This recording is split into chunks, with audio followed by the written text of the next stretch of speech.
Welcome into Moving the Chains. I'm Kevin Thomas alongside Jerel Hendricks. We've got another great off-season interview for you guys.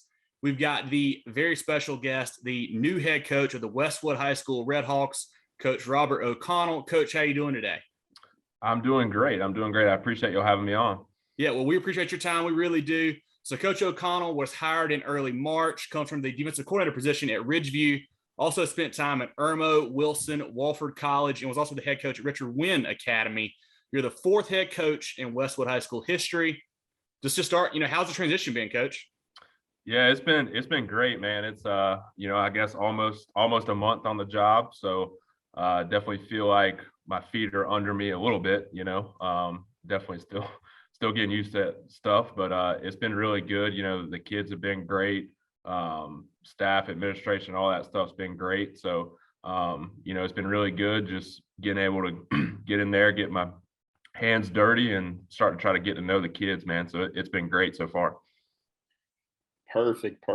Well, Coach O'Connell, much like a lot of the coaches we've spoken with in this cycle that are recent hires, you're a young guy, but you've pretty much had a meteoric rise. Kevin kind of mentioned your background in the introduction, but can you just tell the listeners a little bit about your coaching career and how you got started?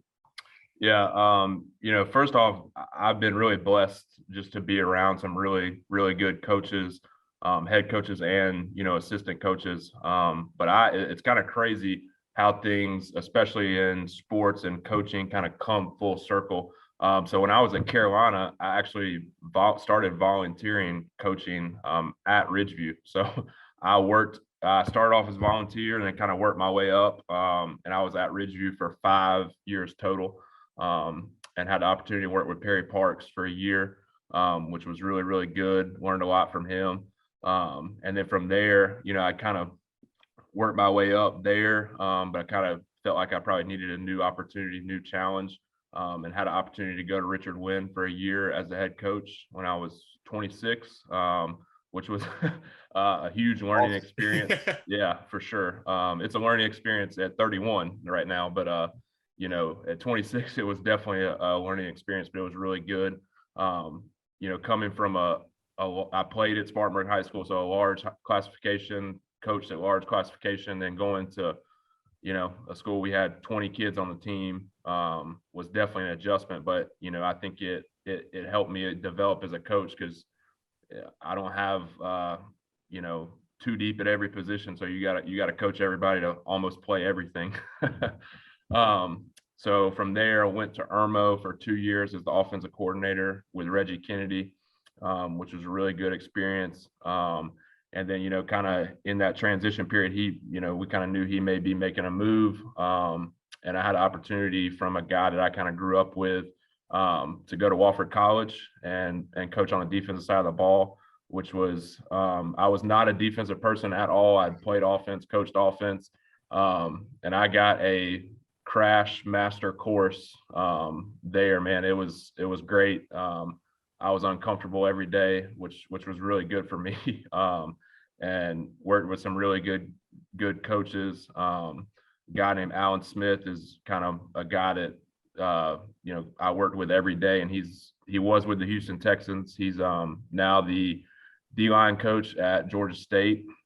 Our defense coordinator, Sam Cephas, is working with the Minnesota Vikings right now. So kind of who's who of, and it was just great to basically be a fly in that room. I wasn't being asked a lot of questions, but I did pick up a lot while I was there. And then, COVID happened and, kind of, it was a weird time and had the opportunity to go to Wilson with Derek Howard, and he and I are really, really good friends, best friends. His kids call me Uncle Bob. My son, he's only 6 months old, but that's Uncle Derek and his family. So great friends, but he's really helped me develop as a coach as well. So I had an opportunity to go there for a year, and then it came full circle, and he got the Ridgeview job, and I was still living in Columbia, making the drive to Florence. So yeah, it was a little rough.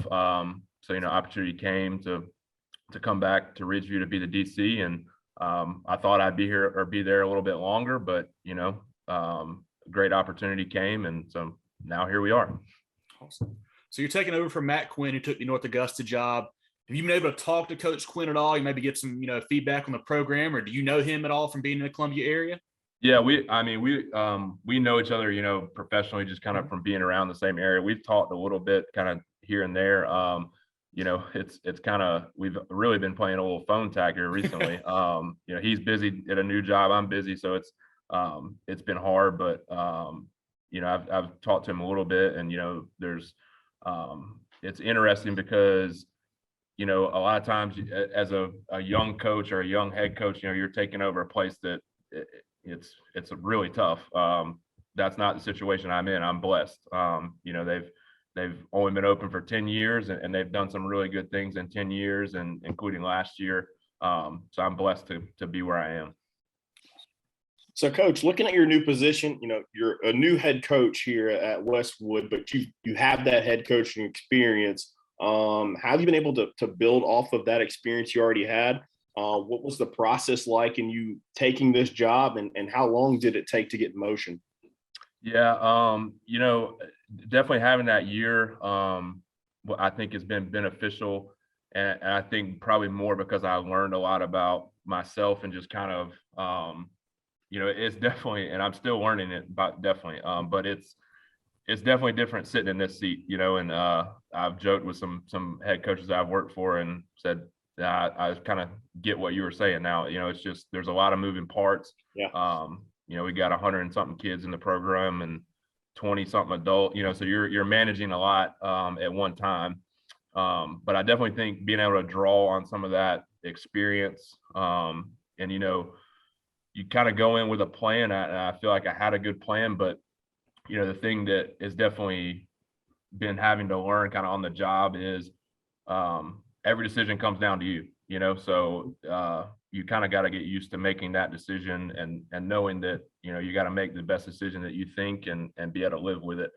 But, the transition and kind of getting the job, I probably knew for about 2 weeks before it was official, which that was by far the hardest part, because, you can't say anything. And then obviously, stuff kind of leaked, whatever. And then, so it's, that part was really hard, just kind of, because I couldn't meet with the kids. I could, nothing was official, and then you don't want to jinx it or anything. But so that part was tough. But then, since I guess March 10th, it's been full speed ahead. Awesome.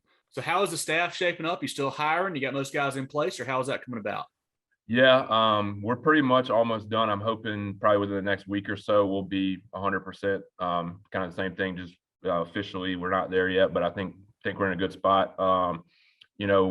We had a couple kind of openings, and a couple guys that I've had relationships with and have brought on. But it's been really good. There was already a good number of guys there that have done a good job, and work really hard, and care about kids and care about developing kids, which is the most important thing. So I think we're going to be in a really good spot staff wise. So, Coach, I like to ask these multi-part questions, so you'll get that. So don't get frustrated with me. So for people who aren't familiar with your coaching style and haven't seen your teams play, what type of offensive schemes and defensive schemes do you plan on running as a head coach? Seeing as though you've been both the DC and an OC, and are you going to take more of an administrative role as overseeing, or a managerial role, or do you plan on focusing on one side of the ball and helping out in that first year? Right. Yeah. I'll answer the second, or the second part first. That might be a little easier. I want to get to a point where I can kind of be more management type, but I love coaching. So I'm definitely gonna, in some way, shape, or form, I will get that fix. And I think I'll probably I will have some influence defensively about kind of what we do. But I want to be able to hire people, just like I was given the opportunity. I want to be able to hire people, and they can handle that and be coordinators, and if they want to be head coaches, have that opportunity. As far as kind of what what we want to see and what I want to see as a head coach. Especially in high school, football it's about being able to run the football and stop the run. I think having that physical brand on both sides of the ball. And you talk about defensively. I mean, I'm always the type that I want when people watch us play, they say, man, they're really physical and they fly around and play with a lot of great effort. So defensively, that's what we'll be. And then offensively, Westwood is a place that we're not short on talent and especially athletic, wide receivers, running backs, stuff like that. So we'll be spread, get the ball in space, but we will still be a physical football team that can run the football. Kind of just following up on that, you said you're going to run that spread kind of base concept there offensively. Defensively, most of the coaches we interview say they like to be multiple, but what kind of base defense are we going to see from you guys? Yeah, we'll be multiple, but I'm a tried and true. I believe in being a 3-4. I think because I think it allows you to be more multiple. I mean, we'll get into a 4-man front. We'll do some stuff on third down, but we'll be 3-4 for sure. Awesome.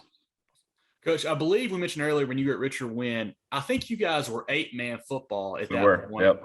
How did that change? I guess, what is that like coaching that compared to 11-man as far as the schemes go and just personnel and things like that? It's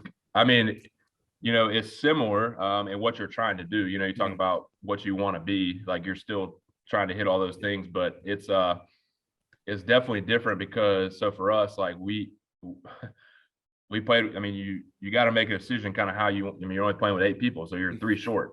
So we played like if you're a spread type team, you're going to play with a center and 2 guards. Mm-hmm. So that's it's definitely different. But the thing that's crazy about it is the space. Like, I mean, the field actually make the field's a little bit narrower. But I mean, it's still, I think it's 47.5 yards across or whatever, but there's so much space. And so you look at a lot of these 8-man scores and especially good teams, like a lot of times there's some high scoring games. So that was definitely an adjustment and, it was fun. I'll say that. So going back a little bit, previously you mentioned, Coach Smith and Coach Parks, the other coaches along the way that have helped you, who are maybe some other coaches on the high school level, maybe college level or the pro level that you kind of model your style after and are influential in your career and coaching style? Yeah, I think number one, you always try to take stuff from where you've been. So I kind of try to, I'm sure I've got parts of kind of everybody that I've worked for. And you do that with the good and the bad, and not saying that anybody had bad qualities, but just things, coaching is all about you're making adjustments within how you run your program. You're constantly trying to improve. And so, there's going to be times that stuff doesn't work. So, you kind of try to learn from that. Guys, I would say probably high school wise, the 2 biggest people, when I worked for Perry Parks for a year, the thing about him, I don't know if y'all have spent any time with him, but there's only one Perry Parks. Like that's about the best way I can put it, in a good way. And, and that was the thing I learned from him is, a lot of times, like our personalities aren't the same. And, a lot of times you're trying to put a round peg in a square hole. Like I'm not Nick Saban. I can't, you know what I mean? So that was what I learned from him is you got to be who you are. And I think that I really, since I kind of got to that point, I've seen things kind of improve and I've had opportunities because I try to be who I am. And then, working for Derek Howard, like I said, we've got a great relationship. But the thing I've learned about working for him is how to do things the right way, with anything that, there's, you're in a job that there's constant criticism. There's people that just don't like you just because, and seeing him run a program and, he's been successful since he's been a head coach, and he does things the right way. And that's what I try to model, the way that we do things and the way we operate, we're going to do things the right way. Coach, let's look into, a little into the future here. What kind of team do you guys have coming back? Any special names that we need to be on the lookout for sure going into the 2022 season here? Yeah, we've got a really good group coming back. Kind of where we are is we've got a really good senior class that's gonna be rising seniors. You talk, some of those names. Number 2, Noah Jennings, he plays receiver. He's got an offer from UNC Charlotte. He'll probably, I would anticipate him getting some more this summer. Really good player. I'll put him up against anybody in the area. Another kid, number 4, Jaden Harrison, another receiver, running back type kid. I think he's gonna have a really good year. On defense side, number 20, Corey Putman. He'll be a senior as well. One of the hardest working kids, kind of always in the right spot. I anticipate him having a really good year. And then we've got some really good juniors. And then we've got some, I think, kids that are sophomores, that will be sophomores, that are going to be really special. One of them is Omarion Moore, wide receiver, DB type kid. He transferred from Fort Dorchester, I think about kind of right when the season started. So he kind of worked his way up and, started playing towards the end of the year for them last year. He's going to be really special. And another kid, DeConte Mack, number 99, is a D lineman. He's right now, as a 9th grader, he's 6'4", about 235, and he can move. He plays basketball. Good size. Yeah. So he, great kid too. And, I think he's going to have some really exciting opportunities down the road. So, Coach, you mentioned, these players, and I'm kind of going off our script here a little bit. How important is it? Coach Parks is still at Charlotte. I think he coaches the wide receivers there. Yeah. How important is that relationship with you guys as high school coaches to have those prior relationships with college coaches that may have been in state or something like that? And also, what effects have you seen of the transfer portal in college athletics trickling down to these high school guys trying to get offers? Yeah, that's a great off script question. I think number one, the relationships are so important. Just because, if in college recruiting, that's your job security. And if you're not, if you're not recruiting well, you probably won't be a very good college coach, and you won't be where you are for a long time. They're gonna find somebody else. So having those relationships and not saying that with anybody I'm able to call somebody and that means they're offering them, but it does, having the relationship with guys that they can trust and they know, okay, I know that he is going to do things the right way, and what he's telling me has some validity to it. I definitely think that's really important. And I think, a lot of times people may not see all that because they don't know what those relationships are. But when you're on this side of it, that's a large majority of recruiting. And then, the transfer portal, it kind of, to me, I think it has hurt high school recruits a little bit. But I think the issue you're seeing now is you had the COVID year, and then you had the transfer portal all at once. And so, now, you're able to, and I've talked to some guys in college, if you're at a situation in college where, you've got to get a guy in that can play right now at whatever position, and especially offensive line, defensive line, they're gonna go get a 22-year-old over an 18-year-old a lot of times. So it'll be interesting to see how all that works out. But there's also negatives to that too. I know that a lot of times there's kids going in the portal and they're not getting what they want out of it. So it'll be interesting. I'm sure that they'll make adjustments and all that as we move forward. Perfect. So, Coach, last year Westwood tied three-way tie for first in the region there. Obviously, you're coming in new to the program, but, is that something you guys can still kind of build off of? Because I'm sure you got some of the same players who will be big stars again this year for you. Right. Yeah. And, I think that was great for them to be able to do that. And, we want to get to the point where we're not sharing it, but, that was good. And, I think that it's kind of crazy because that region is region 4A next year. So Dreer went out and Ridgeview's coming in. So it got definitely way more tough, and you look at it, the last couple of years, team, AC4 won the state championship in 20. Irmo, it was Irmo, AC4, and Westwood tied, and then AC4 and Irmo made a run in the playoffs, and obviously Ridgeview, we made a run in the 5A playoffs. So I think the thing that I'm excited about is you're going to be tested, and if you can make it out of that region, and you're going to match up with people, and you should be able to make a run. So that's definitely what I'm excited about.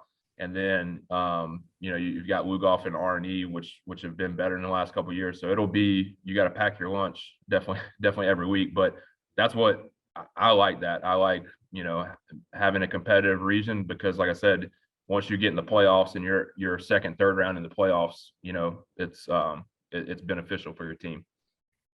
How excited are you, because I just saw where you mentioned when you said Ridgeview. So I got to call you out a little bit on that. I was speaking in the past tense. I was talking about 2021. It was not a 22 statement. Okay. That's fair. How exciting is it, for you spending so much time with that program, them dropping down to 4A?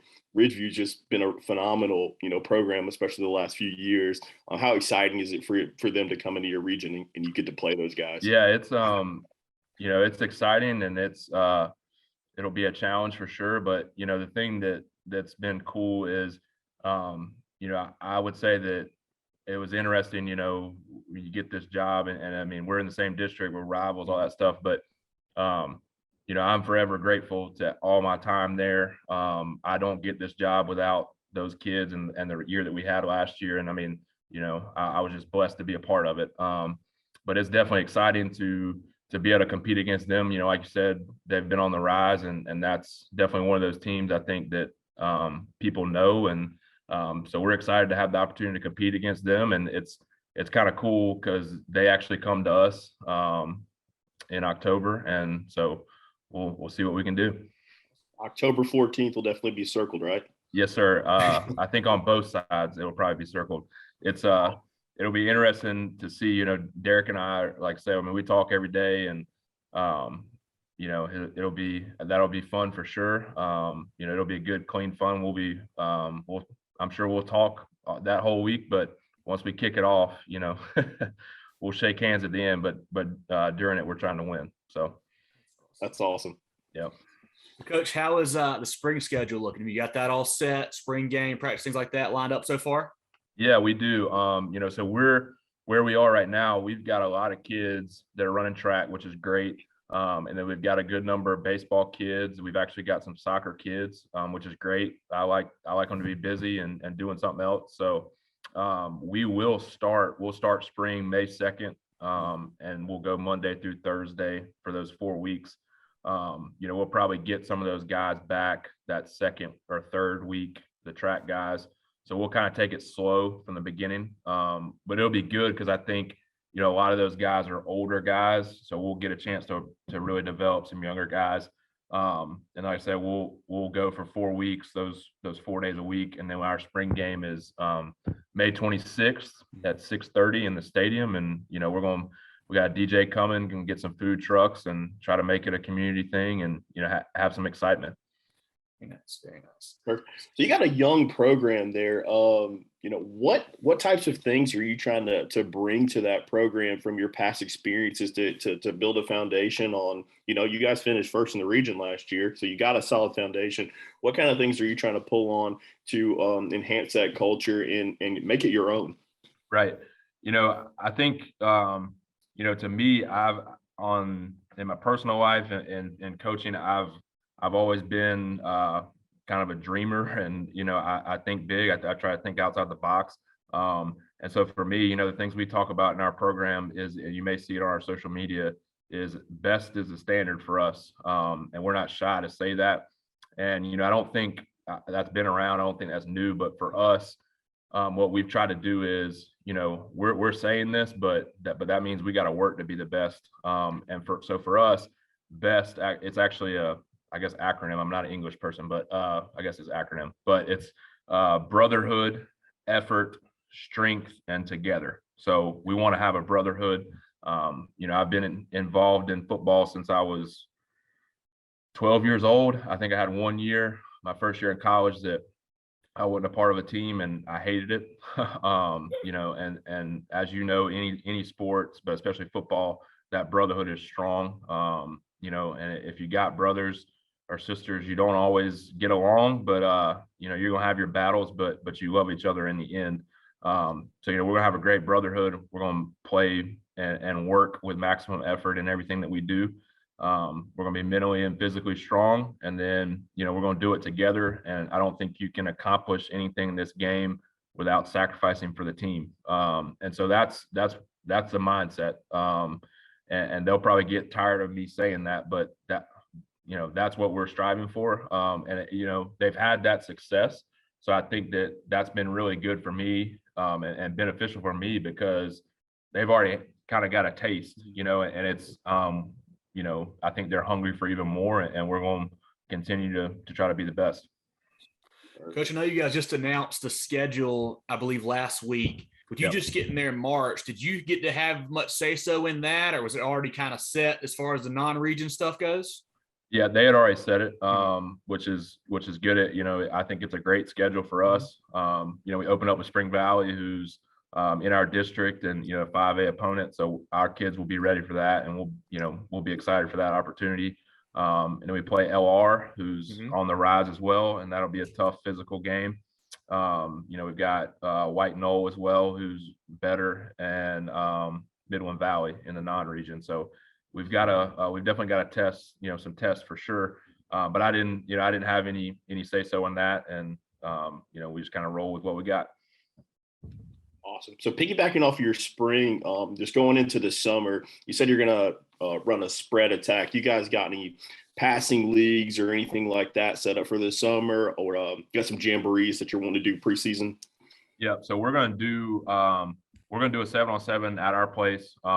It's not really a tournament. We just kind of got some teams. We got about 5 teams coming. We're going to do that in a lineman challenge on June 9th, and we'll kind of get some work in. So basically, we get out of school June 2nd, and then that next week is kind of the first week of summer. And then that week following, like the 13th or something, is that week, the next week, and the week after that's kind of when all the big 7-on-7s are. So we'll take that first week and kind of just try to get prepared for that. And then we're going to South Carolina's 7-on-7 on June 17th, potentially going to UNC's on the 15th.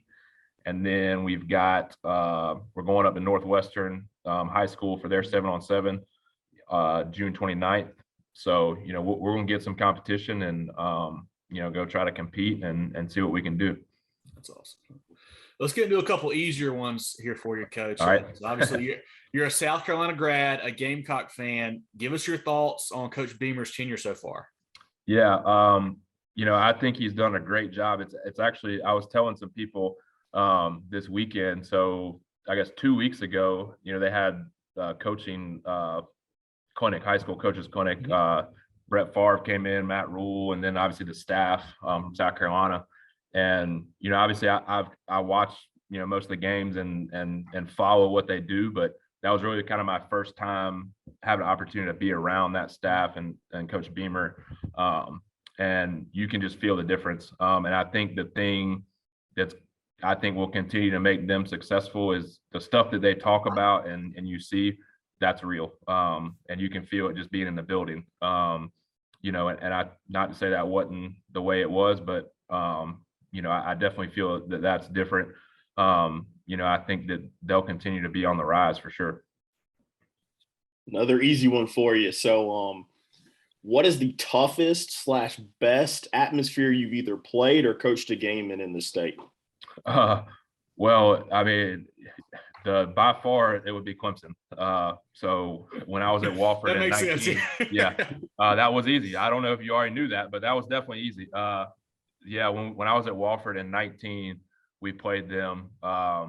the experience was great. The game was not. That was the year I think they lost to LSU, but yeah, it was that was really cool for our players. It was cool for me, being a high school coach and not really ever getting to experience that. A quick story about that. So I don't know, are y'all Clemson fans or Clemson people? Clemson grads, yeah. Oh, okay. So yeah. We were at that game. Yeah. The visiting locker room, is on the end away from the hill. But when you come out, you come out on the side that they're warming up, basically. Sideline's really tight. And so I was working with the defensive line. So the offensive line, defensive line, they come out last in pregame.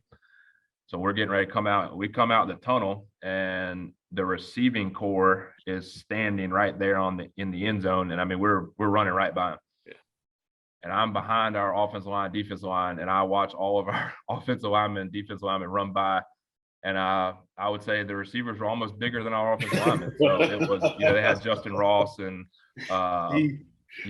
whatever the other guy's name T. is. Higgins, yeah, T. Higgins, and I mean Amari. So I said, oh boy, this is gonna be fun. But no, it was great, to be able to do that. High school wise, playing probably. I mean, Spartanburg Dorman is a big game. So being able to play in that, coaching, we get some good, Richland too. When we get like being at Ridgeview, playing Blythewood is usually a good game. All the Richland 2 kind of rivalries are good atmospheres for sure. Well, Coach, I'm gonna let Jerel have this next one, because he's a big barbecue guy. So I'll let you go for this one. Okay. Yeah. So I'm actually struggling with my Midlands barbecue. You've been down there for school and then coaching. What's the best place to get some barbecue in the Columbia Midlands area? Well, so I don't know if I'm the best person to ask this, and my wife and I kind of pick each other about this. So I love to cook meat. Okay. Like I love to smoke. I'll smoke meat. I love to cook meat. So I love, going to places and eating, but like I'm more of the type that if I can do it, I want to do it myself. So I would say my house then. Okay. So we'll have to get you down and there we go. cook some meat. Hey, it's a hop, skip, and a jump. We can make it happen. No doubt. Awesome. Well, let's wrap it up here, Coach. Pretty simple here. What are some of your goals for the 2022 season for you guys? Yeah, I think for us, it's going out every week and just competing to the best of our abilities.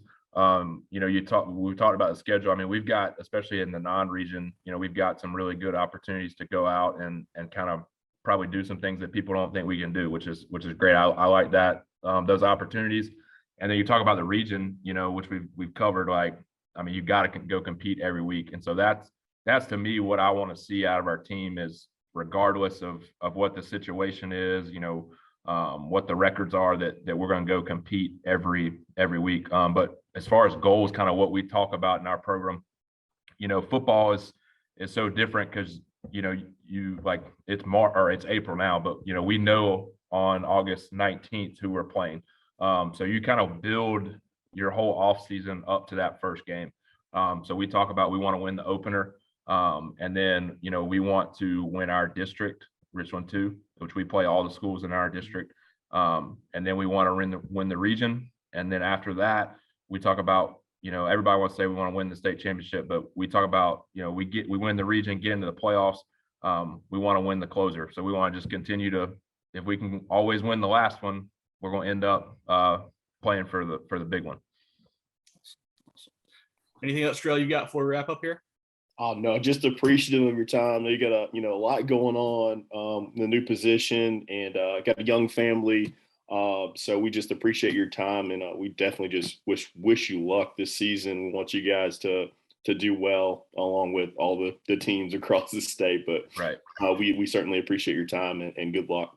Yes, sir. I appreciate y'all, and we got to get you to a game. We'll cook some barbecue and have a good time.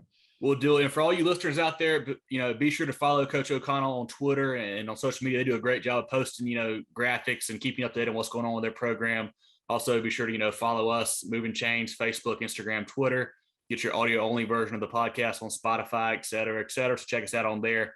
But, Coach, like Jerel said, we really do appreciate your time today. look forward to coming down and seeing you guys this summer at a camp or something like that, getting to meet you and shake your hand. But appreciate your time. Look forward to talking to you again soon. Yes, sir. I appreciate y'all, and thanks for having me on. Thanks, Coach.